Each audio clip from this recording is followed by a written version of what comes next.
Sermon 78 of Nahjul Balagah was after the Battle of Jamal.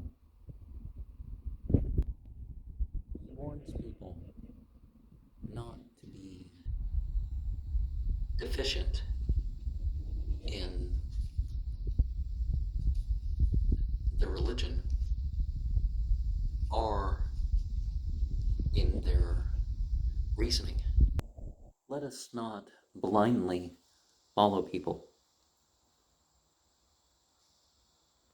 And let us not obey someone because of attraction.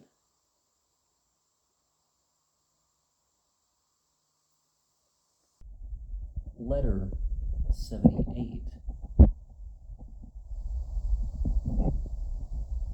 was to Abu Musa al-Ash'ari about the situation of Sa'id bin Yahya Anawi,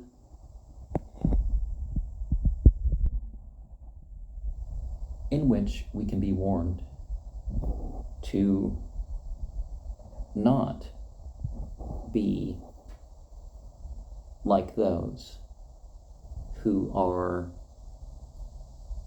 seeking the benefit of this worldly existence at the cost of the hereafter. To not be the sort of person that is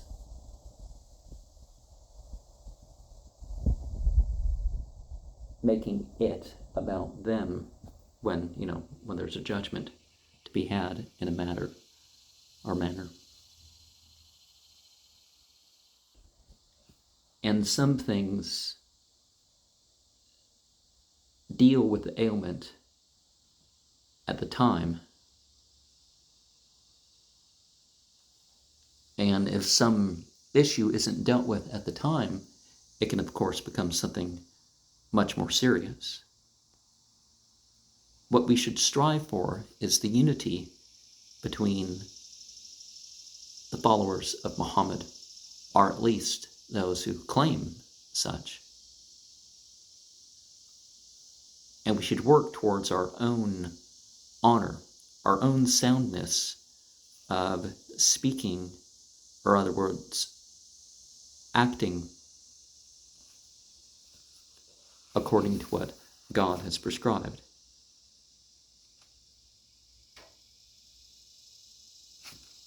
And some people are going to, focus their viciousness, one could say. Now, saying 78 of Nahjul Balagah is something that I think I should get into after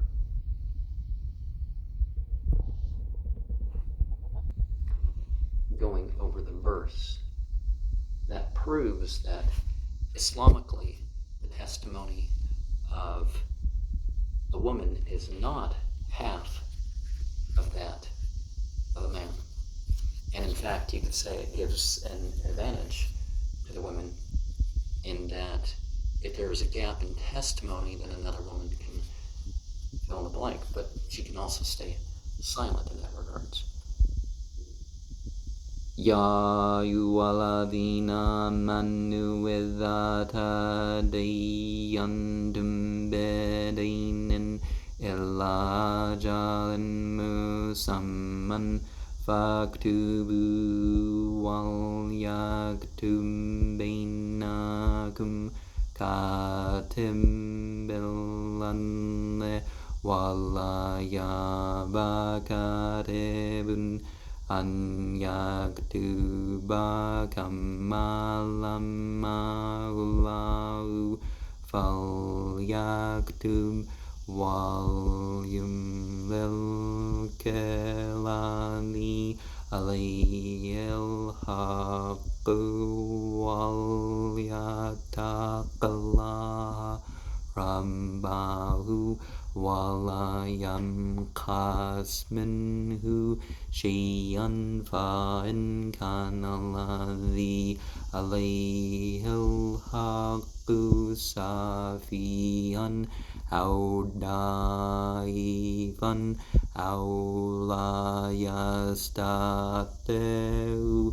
an yumilla wa yumlil waliyuhu milnan fastashidu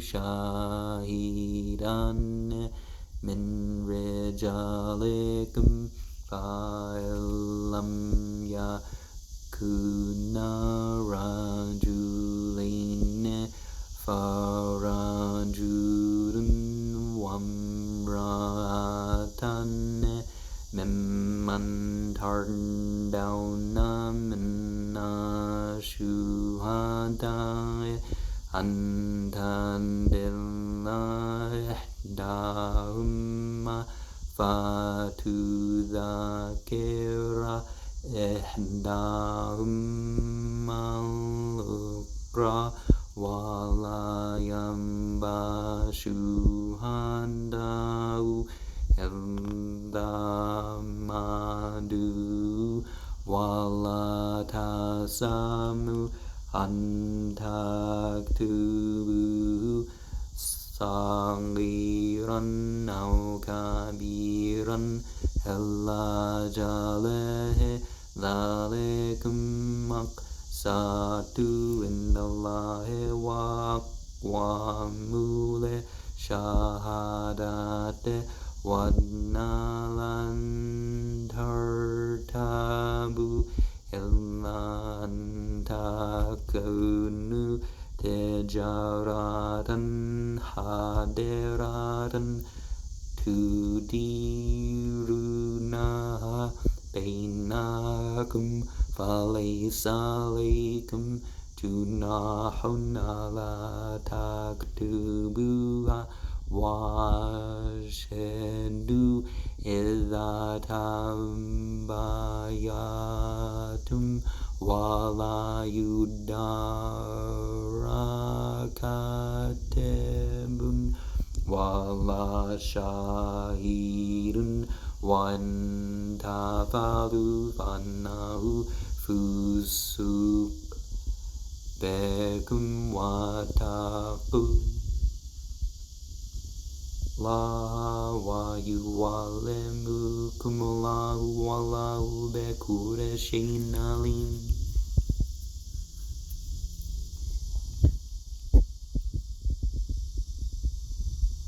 And so let us remember to take advantage of the witness situation, or employ it's probably a less ambiguous way to say that.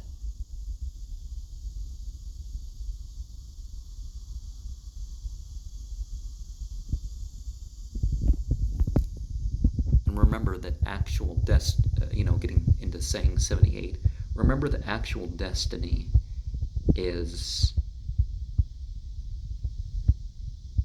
unavoidable. And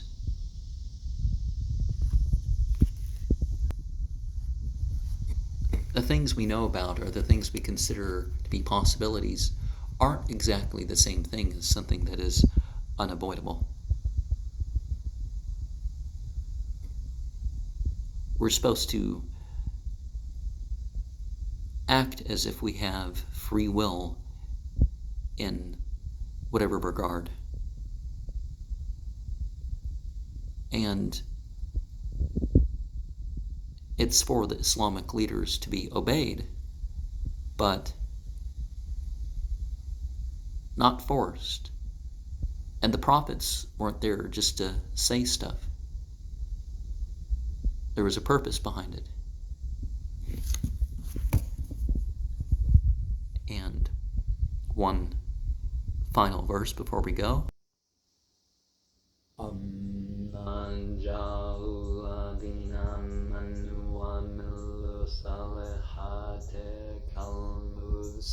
Medina fil ardi amnan jalul mutaqina fa kalfujar.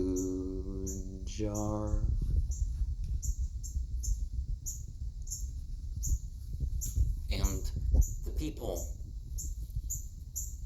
that don't see this, that don't see that there's a purpose to the divine work, well, that's because of their vain imaginations. And they're, of course, the sort of person that, because of this lack of regard, they will have the fire. And that's not the verse I said. You know, you got goodness, you got the regarding, and I should have read وَمَا خَلَقْنَا السَّمَاءَ وَالْأَرْضَ وَمَا بَيْنَهُمَا بَاطِلًا ذَلِكَ ظَنُّ الَّذِينَ كَفَرُوا فَوَّيْلٌ لِلَّذِينَ كَفَرُوا مِنْ